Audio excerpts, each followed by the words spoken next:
The Prime Minister lied and his minions continue to lie.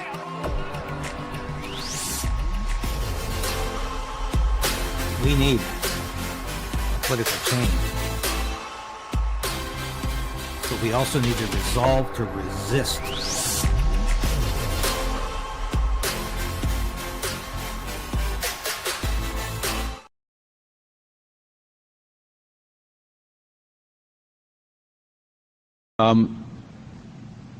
Look, I am deeply offended by those comments. As I said, they're a terrible lapse of judgment.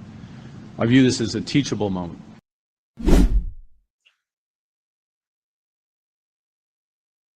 We are, of course, talking about Liberal candidate Paul Chiang.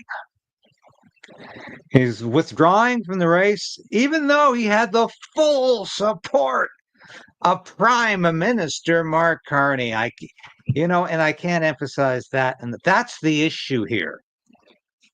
Not just that Paul Chiang made a ridiculous, outrageous remark about his then conservative opponent being hauled off to the Chinese consulate in return for $183,000 Canadian loan or bounty reward. That's outrageous too. But Mark Carney standing by this guy, that's even more outrageous. And let me tell you, this could be a turning point in this campaign. And why? Because I've been saying for weeks now that Mark Carney is buried deep in the pockets of his Chinese masters, the Chinese Central Bank, the Chinese Communist Party. He's in the pocket of China deeply. He went to Beijing while he was ostensibly working for the Prime Minister's office as an economic advisor to get a loan for Brookfield Assets Management. He talked to the central bankers. We'll show that clip very shortly. But that's what Mark Carney was doing in Beijing, getting a loan from his Chinese masters. Now, is he compromised? Well, is the Pope Catholic? I think so. And you can only get away with this sort of thing for so long. Mark Carney was in no position to stand up and say, this is a teachable moment. We have to understand that sometimes peace officers with 30 years experience are going to say stupid things. We just have to understand. Now, if Mark Carney had not had a history of being compromised by China, I think that he might have gotten away with it. But he didn't. He did not get away with it.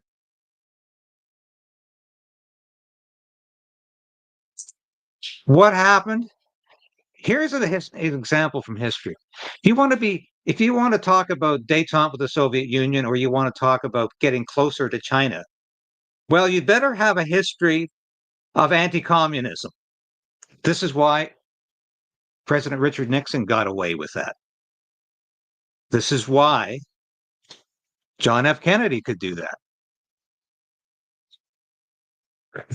And I think that's why Mark Carney can't do that, because he has a history of cozying up to China, of being in China's pocket. Let's just have a look at some of these.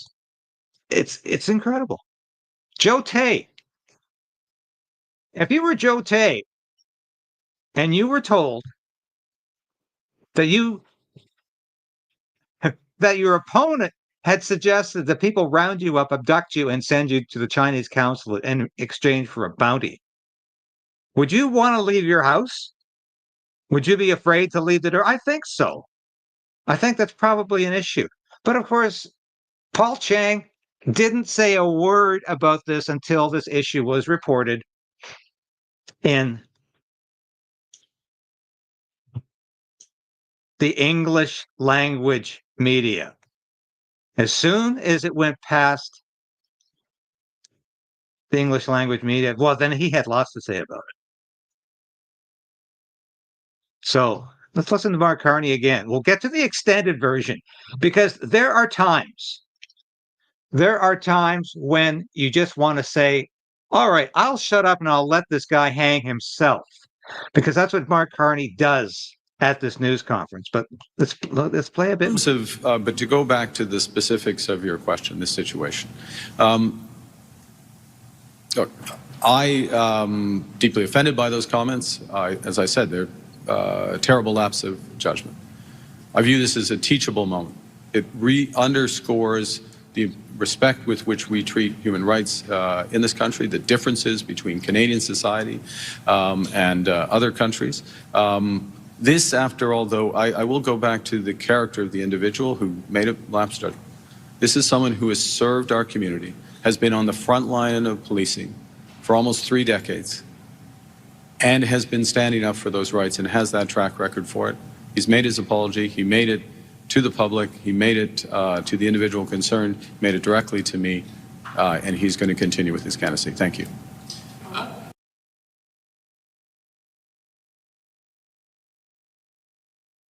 I don't know. It sounds to me like Paul Chiang was working for China. Was he perhaps one of those MPs that was mentioned as possibly being compromised? And why is Mark Carney so reluctant to get rid of Paul Chiang? Why was he? Paul Chiang had to do it himself because he realized this is going to be so huge. If I stay in this race, it's going to derail the whole Liberal campaign. I guess I don't want to be responsible for that. Mark Carney couldn't do that because his Chinese masters wouldn't have liked that very much. And that's what's so disturbing about this. Paul Chiang had to make that decision for him. Because Mark Carney, this is a teachable moment. I'm sorry, I don't see any problem here. Some of the Chinese Canadian people in the media were really offended by Mark Carney's remarks, and let's listen to some of that. The Liberal leader said he spoke to candidate Paul Chiang this weekend, and after Chiang apologized, Carney decided he should remain in the race. Good jobs in The Liberal leader was surrounded by his Toronto regional candidates, except for Paul Chiang. This is a terrible lapse of judgment by Mr. Chiang. He has apologized. But it's now Mark Carney's judgment that's under scrutiny for refusing to remove Chiang from the election. In an interview with Chinese language media in January, Chiang urged people to bring democracy activist and conservative rival Zhou Tai to the Chinese consulate to collect a bounty of 1 million Hong Kong dollars. Mr. Chiang is a veteran policeman with more than a quarter century of service to his community, 28 years of defending rights in this community, and he will continue with his candidacy going forward. But sorry isn't enough for Tai. He says Chiang's comments are intended to send a chilling signal to the entire community. I spoke to him. He's very, very rattled. These comments by this Liberal candidate may well rise to the level of criminal because they called for someone to be turned over to a hostile foreign government on a bounty. 40 democratic rights groups from around the world have now condemned Chiang's remarks, demanding Carney remove him as a candidate. Hong Kong Watch is also calling on the RCMP to investigate if there's foreign interference in this case. I think the government of Canada has not seized the opportunity to use these cases as examples to prosecute them to the fullest extent of the law. Chiang made his comments in January, but they only surfaced a few days ago, which security analysts say casts doubt on the effectiveness of the Liberal screening process. You can say you have a vetting process, but saying it doesn't mean you have a good one. What goes behind that? What goes into that? How rigorous is it? Tell us what you actually do when you're vetting a candidate. So far, the Liberals have selected about 300 candidates to run in a total of 343 federal ridings. The deadline to declare is just days away, adding more pressure on the vetting process. Yeah, lots of pressure on Mark Carney. But he wasn't feeling much pressure at the news conference at all. But I hate to say I told you so, folks. We have been talking about this. And the National Post, interestingly enough, just ran a story yesterday. I found this absolutely fascinating because Yeah, before I show you this. National Post is asking, does Mark Carney also admire China's basic dictatorship? And you know where that China's basic dictatorship comes from. That was Justin Trudeau's response when he was asked, that he was still just an MP, wasn't even opposition leader yet. He was asked, what countries on the earth do you admire? China came to mind first for Justin Trudeau, and that's obviously where Mark Carney comes from. But we found, Stand on Guard did extensive research, and we're continuing to do extensive research on Mark Carney, not just the globalist, but Mark Ch1na Carney, the guy who's in the pocket of the Chinese government, the Communist Party in China. And what did we discover? Well, that Mark Carney thinks China's environmental policy is just great, even though they produce all kinds of gas-guzzling vehicles. The exhaust is incredible. The pollution is everywhere. There's coal plants going up every other day. Well, I'm exaggerating. But China's the worst example of net zero policies, Mark Carney. But Mark Carney thinks China's doing just fine. And not only that, yes, and Mark Carney, of course, doesn't says China does not share Canada's values on trade. And this is the article we did just the other day about this incredible incident with this Liberal MP. But to go back to this deep dive on China, what did we discover? Not only does Mark Carney admire China, Mark Carney has been saying, at least since 2019, probably earlier, and he's repeated it after he said it at a Jackson Hole, Wyoming Economic Summit, when he was governor of the Bank of England, that the Chinese yuan should replace the US dollar as the world currency. And that would be a good thing if China replaces the US as the economic engine of the world. So when Stand on Guard started looking into Mark Carney's past, we discovered, first of all, read his book, Values, because in it, he expressly states who he admires most as political forces in his life. Karl Marx and Vladimir Lenin. Well, you put those two together, and that used to be called a Marxist-Leninist. Is Mark Carney a Marxist-Leninist? He certainly would qualify by whom he admires, but he's also clearly compromised by China. Now, Pierre Poilievre is starting to call him out on this. The world media is starting to call him out on this, and it's about time, folks. Now, let's watch the video before we get to this news conference, which I think is absolutely shocking. Let's watch Mark Carney at work in Beijing in October 2024, when he went there ostensibly to represent the Canadian government. True, he wasn't working directly for the government. He was working for the Liberal Party, for the Prime Minister's office, but he was there ostensibly to fight for Canada. Who did he fight for? Who did he represent? Himself and Brookfield Assets Management. That's who he represented. And he was having the time of his life.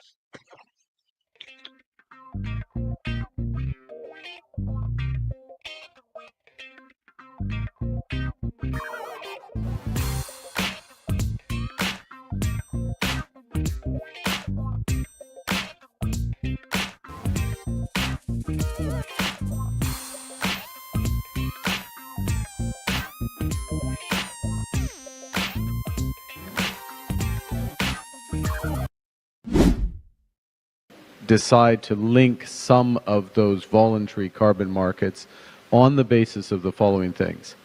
High integrity in supply, so there's no greenwashing. High integrity in demand, which means that the only companies that can buy these credits are companies that are getting their absolute emissions down before they buy a credit. So they have to have ambition in their own credits. And then this market infrastructure, the plumbing, if you will, being high integrity. That's the first aspect. Last point, crucial, is just like with the post-financial crisis financial reforms, which we all participated in through the Financial Stability Board, We negotiated global standards and guidelines, but then we all went home and translated those into our own local standards. They weren't exactly the same, but they were on a common base. And it respects the sovereignty and the differences in different jurisdictions. And if we're going to have a global carbon market or major voluntary carbon markets linked, it has to be locally anchored, so tailored to local circumstance, and globally connected. And it's exactly, and this is my last point, it's exactly what the theme of this forum is you have trust and confidence because you've co-developed, you have transparency in the application, and then we can move forward on that. So this is, I think it's possible, but it's over the course of the next 12 months or so to the Brazilian COP that we will determine this.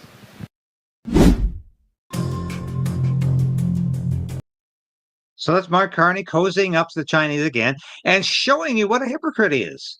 Oh, no, we can't have any of this greenwashing. Companies have to earn their net zero points. Brookfield Assets Management didn't earn any because while Mark Carney was in Canada advising the Trudeau government to not invest any money in pipelines, to go on a net zero path and to strangle the Canadian energy sector, Mark Carney was ensuring as chairman of the board of Brookfield Assets Management that the company was investing money, hundreds of millions of dollars around the world in pipelines and fossil fuels. Now that's what he's all about. That's the same hypocrisy you see from China. Yes. And why do you think there's so many of these environmental extremists? Yes.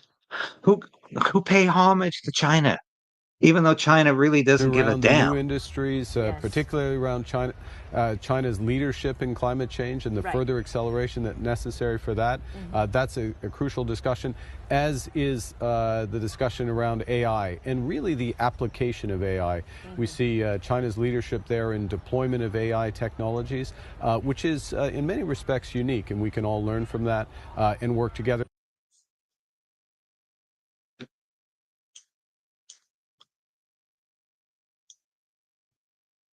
But to go back to the specifics of your question, this situation. Okay, I want to get to this because this is the pièce de la résistance for this broadcast today. This is incredible. Let Mark Carney talk for himself because he does hang himself with his own words. This is what Mark Carney is all about. And I'll say again, Mark Carney cannot afford to look weak on China. He's no Richard Nixon. He's no Jack Kennedy. It's not like he's had a history of being strong about China. He has been weak with China. He continues to be a weak vassal. But listen to this. Malcolm talked about turning over a conservative candidate to the Chinese consulate to receive a bounty placed on him by the Chinese Communist Party. Can you explain why you've not dropped him as a Liberal candidate? Thank you for the question. Look, the comments were deeply offensive. This is a terrible lapse of judgment by Mr. Chiang. He has apologized for those comments. He has apologized directly now to the person in. No, he did not apologize directly to Joe Tay. Joe Tay didn't want to talk to him. He considered that an invasion of privacy. This is a guy who tried to have him abducted, or at least encouraged other people to do that. So why would he want to talk to Paul Chiang? So no, he did not personally apologize. He put a little apology on the internet after the story became so big he had to do something. That he mentioned, apologized directly to him yesterday. I've spoken to Mr. Chiang as well over the course of the weekend to understand his position. He is a veteran policeman. Mr. Chiang is a veteran policeman with more than a quarter century of service to his community. 28 years of defending rights in this community, and he will continue with his candidacy going forward, having made those apologies very clearly to the individual, to the community, and moving forward to serve. Certain candidates come out and said apologies not sufficient, and then previous to this, he was speaking with the RCMP about his safety. So I'm just wondering why you feel comfortable continuing with a candidate that was parroting Chinese Communist Party talking points to try and attack a political candidate. Look, this is a person of integrity who served this community. No, he's not a person of integrity. Obviously, that's the point. Do you get anything?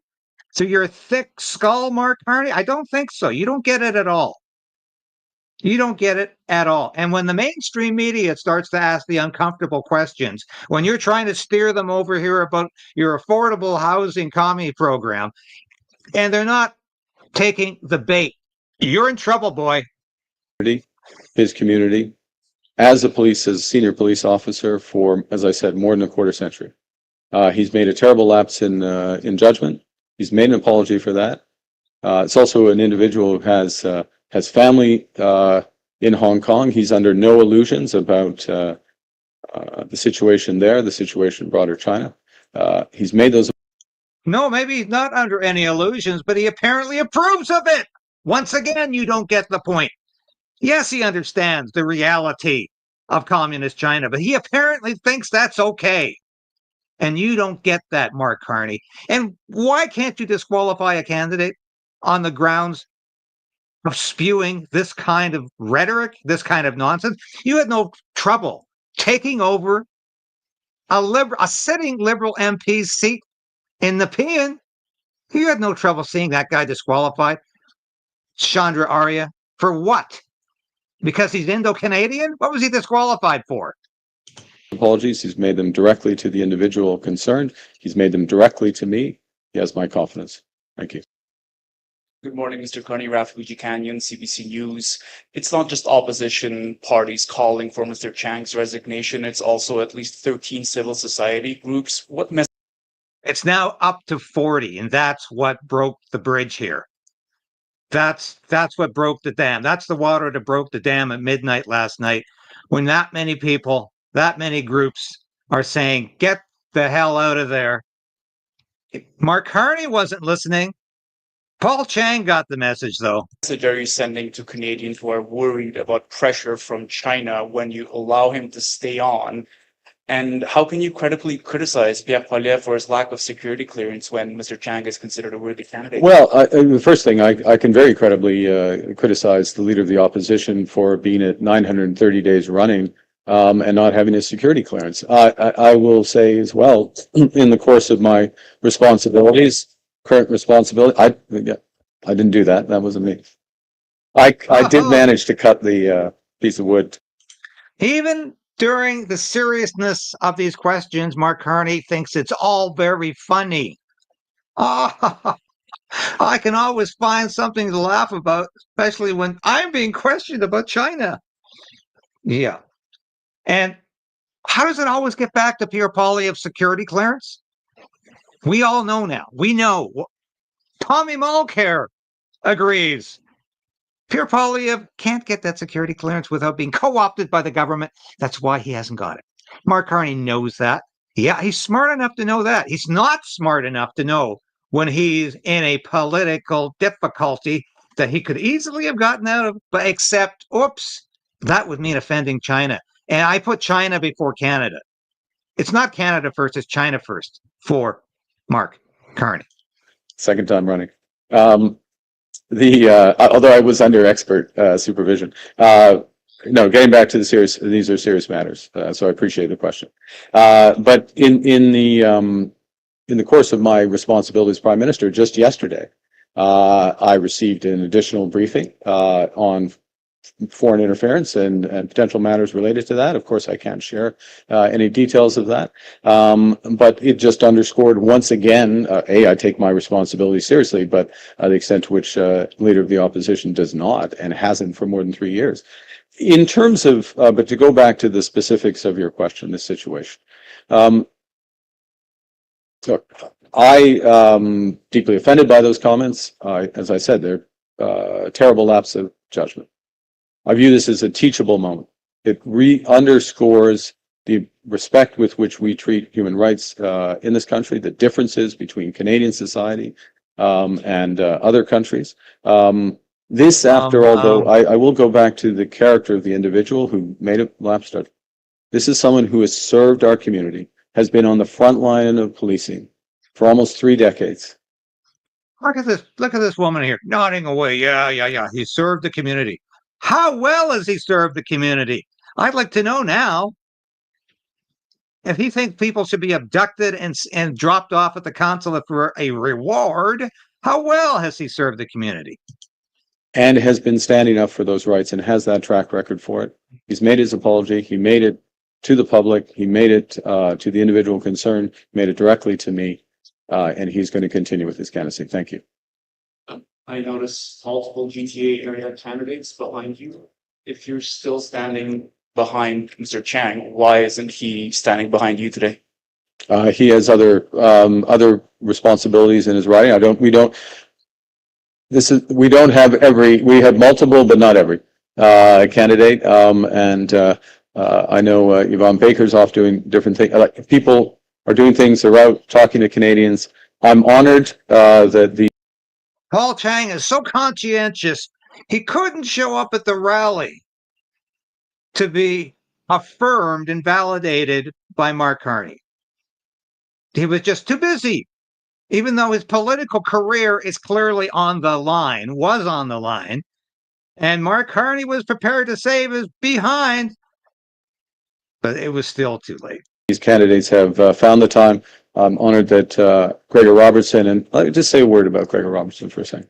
This is an individual who obviously has served his city. He understands these issues around housing as well as anybody in the country. And he understands as well, along with the Minister of Housing, who's stuck back there, yes, Mr. Erskine Smith, how the solution has to be an integrated solution. It's not just about change. We are changing a number of regulations. We are changing things on the tax side, but we have to create new entities.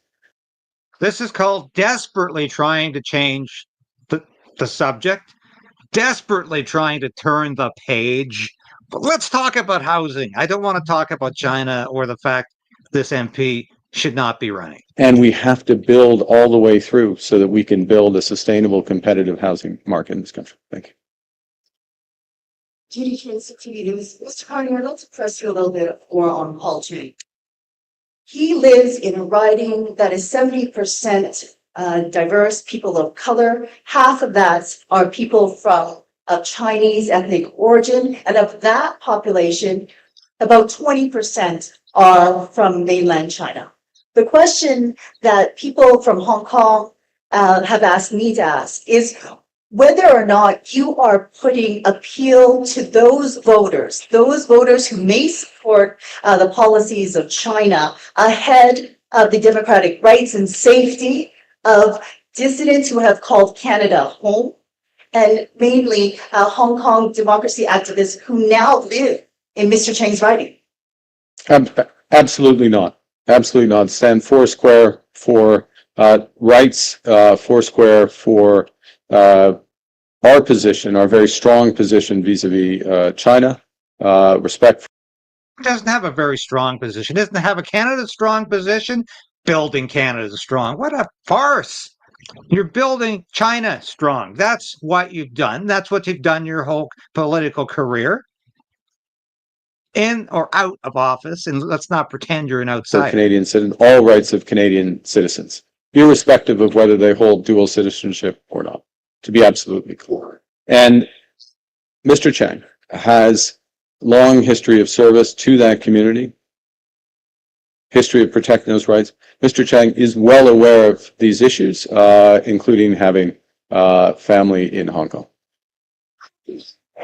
A representative for them when they no longer trust him after he said this. The question, as you know, Mr. Carney, you know that Canada has executed 4 Canadians this year. China. You know that there are human rights activists in China in detention right now. How, Mr. Chiang, how can your party keep him as a candidate. Oh, you can see the temper brewing right there. He's on the verge of a little outburst, but he says, no, I guess I've made enough of a mess of it in the last couple of days. I won't exacerbate the issue or the problem. But he's on the verge of an outbreak here. He doesn't like being challenged. He doesn't like being questioned. He doesn't like being told that he's a hypocrite, that he's completely wrong on this. And he resents this reporter a lot. Knowing this context. Mr. Chiang has apologized for his comments. It's a lapse of judgment. He apologized for he's apologized for his comments. He's apologized directly to me. He's apologized directly to the individual. He has a long record of service. He's going to continue his candidacy. Okay. Monsieur Carney est l'avocat de la presse canadienne. J'aimerais revenir. Okay. You get it? That's it. That's Mark Carney. And I've decided and when Mark Carney makes a decision, that's the way it's going to be. And there's no argument, no discussion. Unfortunately for Mark Carney, though, yeah, it didn't quite work out that way for him. Because guess what? Paul Chiang said, hey, I don't think I can even win this race anymore. I think I'm going to go down in defeat. I think I'm going to go down in complete disaster. So he decided that he wasn't going to run after all. I'll be back in a minute with some concluding remarks after this brief message from our store.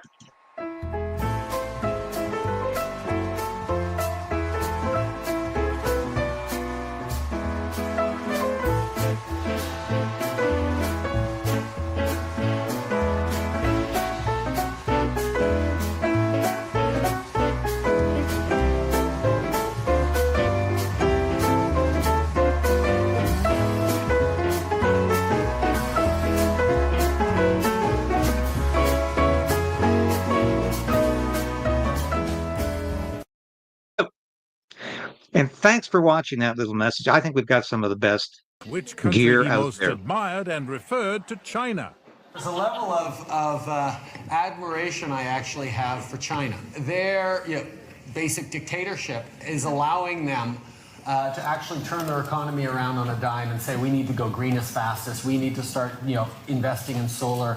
I mean, there is a flexibility that I know Stephen Harper must dream of. Yeah. Stephen Harper must have dreamed about being a Chinese dictator, but Justin Trudeau dreamed about it. And when he invoked the Emergencies Act 3 years ago, that's precisely what he did. And here's Spencer from Make Canada Great Again. He is going to be on the show tonight. I'm going to do another show at 6 o'clock tonight.